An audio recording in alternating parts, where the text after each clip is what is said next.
Hi అండి, ఇవాళ మనం కిచిడి రెసిపీ చూసుకుందాం. స్టవ్ పై ప్యాన్ పెట్టేసి ఆయిల్ వేసుకుందాం. గరం మసాలా, ఆనియన్, పచ్చిమిర్చి, పుదీనా,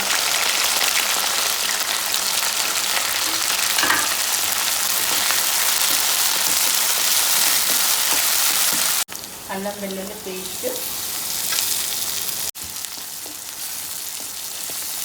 కందిపప్పు, బియ్యం రెండు మిక్స్ చేసుకున్నాను. 1.5 బియ్యం వేసుకుంటే హాఫ్ కందిపప్పు వేసుకోవాలి.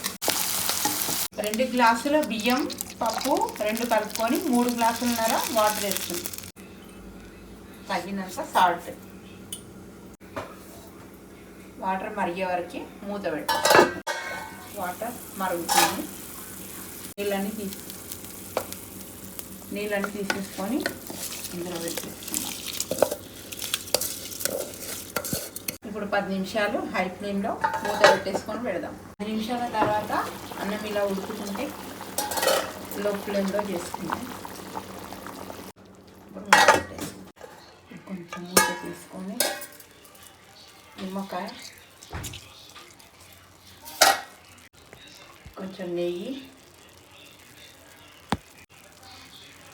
కొత్తిమీర వేసుకొని రెడీ అయిపోతుంది.